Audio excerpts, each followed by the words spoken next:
The retirement planner doesn't greet you. She doesn't ask how you're feeling. She simply turns a folder across the table. One sentence has been highlighted. Projected retirement age, 74. You read it once, twice, a third time. There has to be another page, another client, another projection, because none of this belongs to you. You earned more than your father ever did. You never stopped working. You never gambled. You never chased luxury. So how does someone who did almost everything right end up running out of future? The planner watches the silence settle, then asks one question. Would you like to know when this happened? You nod. She doesn't open last year's file. She turns back. 8 years. Tuesday, 7:42 a.m. Your phone vibrates before the alarm. Payroll notification. Annual salary. $129,000. You smile. Not because it's the biggest paycheck you've ever earned. Because it finally feels like permission to relax. For years, money had always felt temporary. Today, security finally feels permanent. It isn't. You just don't know it yet. At 11:19, your younger sister calls. Dad starts physical therapy on Monday. Insurance covers part of it. The rest doesn't. You don't ask how much. You don't check your account. You answer before she finishes explaining. I'll handle it. $380. Every month. Automatic. That evening, you barely remember authorizing the payment. What you remember is your sister crying with relief. That's how responsibility earns your trust. It rewards you emotionally, long before it charges you financially. 93 days later, your son Ethan opens his university acceptance. He laughs, then stops. The scholarship covers most of the tuition. Not all. Before he can speak, you already know your answer. $850. Every month. Automatic. 6 weeks later, your mother's specialist changes her medication. $245. Every month. Automatic. 3 automatic payments. 3 people you love. 3 decisions you'd make again without hesitation. None of them feel expensive. None of them feel dangerous. Because danger rarely introduces itself as danger. Sometimes, it arrives looking exactly like love. Friday evening. You meet Derek after work. Same age. Same industry. Almost the same salary. He notices you're unusually calm. Big raise. You grin. The biggest of my life. He smiles, then asks a question so ordinary, it almost disappears. When your paycheck arrives, how much of it already belongs to someone else? You laugh. I've never thought about it. I know. He stirs his coffee.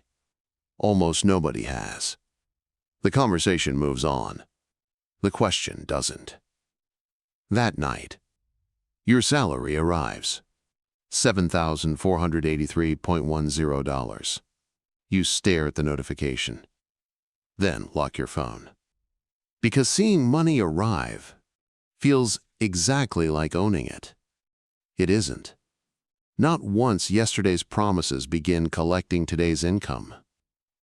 The retirement planner quietly closes the page, then says something that makes your stomach tighten. None of the decisions you've seen so far delayed your retirement. You look at her, confused. She continues. They only made what happened next inevitable. Silence. She turns to the next page, and for the first time, You realize this story was never about retirement. It was about an invisible system that never needed you to make bad decisions. Only beautiful ones. Family financial gravity had already begun. The next page isn't a bank statement. It isn't a retirement chart. It's a calendar. The planner circles 3 dates. These. She looks at you. These were the most expensive days of your life. You frown. I didn't buy anything. I know. That's why you never noticed. Age 43. Wednesday. 4:12 p.m.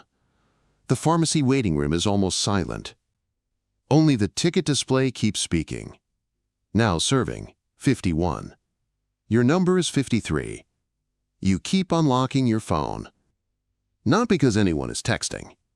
Because your brain keeps avoiding the same calculation. Beside you, an older man folds yesterday's newspaper. Neatly. Patiently. His name is Howard. Retired mail carrier. 68. He notices the prescription envelope resting in your hands. For your parents? You nod. My mother. Howard smiles. So was mine. Silence. Then he says something unexpected. I used to think I was paying medical bills. He shakes his head. I wasn't. Another pause. I was spending the last years my future could still change. The words don't make sense. Not yet. Howard notices your expression. They never do. Then he smiles. And that's why it happens. Your number still hasn't been called. Neither of you says anything. Finally, Howard speaks again. Quietly. Almost to himself. Nobody emptied my retirement account. A pause. I emptied it one good intention at a time. Your number appears. Howard stands. Collects his prescription. Walks away. You never see him again. But some people don't stay in your life. They stay inside your decisions. That evening, your salary arrives. $7,483.10. For years, the notification always meant the same thing. Security. Tonight, it feels different. For the first time, you don't celebrate the deposit. You investigate it. Mortgage. $3,040. Father's therapy. $380. University. $850. Mother's medication. $245. Insurance. $418. Utilities. $372. Groceries. $706. Internet. Phone. Subscriptions. $261. You stop scrolling. Not because you've reached the bottom, because you've reached the truth. Available after fixed commitments. $1,211.10. You stare at the screen, then quietly whisper something you've never said before. I don't make. $129,000. Silence. The planner nods. Exactly. You only earn what survives your promises. She lets the sentence breathe, then adds one more. And promises almost never expire. She opens another page. This one contains no numbers. Only one sentence. Most retirement plans don't fail because income stays low. They fail because temporary responsibilities quietly become permanent commitments. You read it again. This time, it isn't research. It's your biography. Friday evening. Derek calls. I told my brother no today. You laugh. You actually said no? I had to. Silence. Then he says something you'll spend years trying to understand. Every time someone borrows your future, they leave you living in a smaller one. The line lands differently, because for the first time, you can actually see it. Not debt, not bills, not expenses. Your future, becoming smaller. The planner closes the folder. This, she says, is where almost everyone identifies the wrong villain. You look at her. It was never the therapy, never the tuition, never the medication. Those were the reasons. Family financial gravity was the system. And systems don't need your permission. They only need your next. Yes. The planner doesn't turn the next page. She closes the folder. You think the story changes here. She looks at you. It doesn't. It simply becomes visible. Age 46. Monday, 9:28 a.m. Your calendar reminds you. Regional Strategy Update. You've attended meetings like this for years. You carry your laptop, your coffee, your notebook. Routine has a strange way of making you feel permanent. The conference room door closes. Human Resources is already inside. No presentation. No quarterly report. No strategy. Your manager folds his hands. I'm sorry. 9 minutes later, your career is over. Not because you stopped performing. Not because you made one terrible decision. Because somewhere, someone you'll never meet, removed a line from a spreadsheet. 38 minutes later, your security badge no longer opens the building. The doors haven't rejected you. The system has. The parking lot feels strangely quiet. You unlock your car, sit behind the wheel, look around. The mortgage still exists. Your father's therapy still exists. University tuition still exists. Your mother's medication still exists. Everything that depended on your paycheck survived your paycheck. That's when the planner quietly says, income can disappear in a morning. Commitments almost never do. 2 days later, your severance arrives. $41,320. 8 years ago, that number would have felt enormous. Today, it feels pre-spent. Mortgage, insurance, therapy, medication, tuition, groceries, utilities. Every dollar already has an address. You aren't deciding where the money goes. Yesterday already decided. That's when the planner slides another page toward you. No charts. One sentence. Job loss doesn't create financial gravity. It reveals how much gravity already existed. You stop breathing for a moment. Because suddenly, everything changes. You didn't lose your retirement. When you lost your job, you lost it, while your career still felt unstoppable. The layoff wasn't the disaster.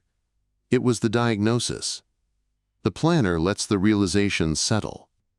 This, she says, is the moment almost everyone misunderstands. They blame the event. They ignore the years. 3 weeks later, an email arrives. Operations Director. Annual salary, $111,000. $18,000 less than before. You read it. Close it. Open it again. The salary isn't too small. Your memory is too expensive. You keep comparing the offer to the person you used to be. The planner asks, if this job gave you 10 years of retirement back, would you still call it a pay cut? You don't answer. Because the question isn't about money anymore. It's about time. That evening, Nora places 2 things on the kitchen table. The job offer, The retirement projection. She doesn't point to either one. She simply asks, which future are you protecting? You look at the offer, then the projection. For years, you thought they were asking the same question. They aren't. One measures salary. The other measures freedom. Nora reaches across the table, takes your hand, then quietly says the sentence that finally breaks you. You spent years protecting our present. A tear rolls down her cheek. I just wish someone had protected yours. Silence. Long enough to hurt. Long enough to understand. The planner slowly opens the folder one final time. Projected retirement age, 74. This time, you don't see a number. You see 8 years of ordinary Tuesdays, quietly becoming permanent. And for the first time, you see the real villain clearly. Family financial gravity never wanted your money. Money was only the receipt. What it was collecting was your future. The retirement planner closes the folder, not because there is nothing left to say, because there is nothing left to prove. The numbers were never the story. They were only the evidence. She slides one final sheet across the table. It contains no graphs, no balances, no retirement projections. Just one question. Which promise would you take back? You stare at the page. You can't answer. Because every promise had a face. Your father's therapy, your mother's medication, Ethan's education. Every decision came from love. None of them felt wrong. The planner nods. I know.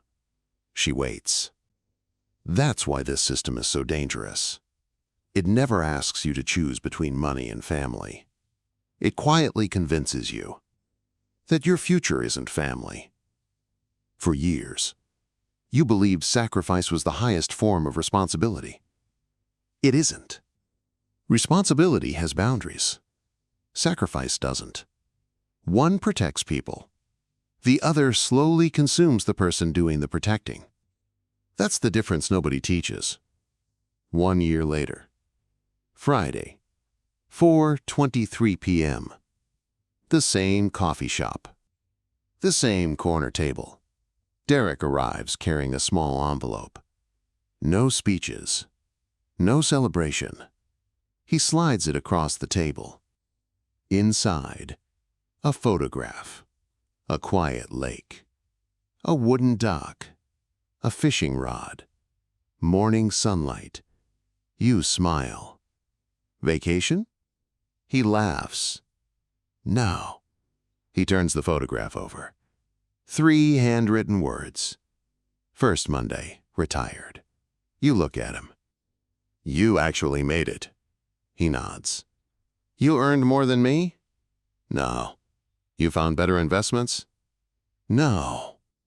You got lucky? He smiles. No. Silence. Then he gives the answer you've been chasing for years. I learned the difference between helping people and financing every problem they ever had. The words don't make you angry, they make you honest. Driving home, you finally understand. You and Derek earned almost the same income, worked in the same industry, faced the same economy, loved your families just as deeply. The difference wasn't intelligence. It wasn't investing. It wasn't discipline. It was boundaries. He protected his future before it needed protection. You waited until it needed rescue. By then, there wasn't much left to save. That night, you open the retirement folder one last time, not to see the projection, to see the beginning. $380. Every month. Automatic. Then, $850, automatic. Then $245, automatic. Individually, they look harmless. Together, they quietly rewrote 30 years. That's when the planner says the sentence that changes everything. Your retirement wasn't built by your investments. A pause. It was built by the boundaries your investments were allowed to survive. You close the folder, slowly, not with regret, with recognition. Because regret looks backward. Recognition changes tomorrow. As you leave, the planner calls your name one last time. You turn around. She smiles. Remember the first question I asked? Would you like to know when this happened? You nod. She shakes her head. I was wrong. Confused. You wait. She says the one sentence that reframes the entire documentary. This didn't happen 8 years ago. A pause. It happened the first time you believed your future could always wait. Silence. Just the weight of a truth that had been quietly following you for years. Your future doesn't disappear during a financial crisis. It disappears while life still feels normal. The paycheck arrives. The bills get paid. The people you love thank you. Everything feels responsible. Everything feels temporary. Until one ordinary Tuesday, you realize the future you plan to protect has spent decades protecting everyone except you. Retirement isn't built by what you earn. It's built by the future you're willing to protect.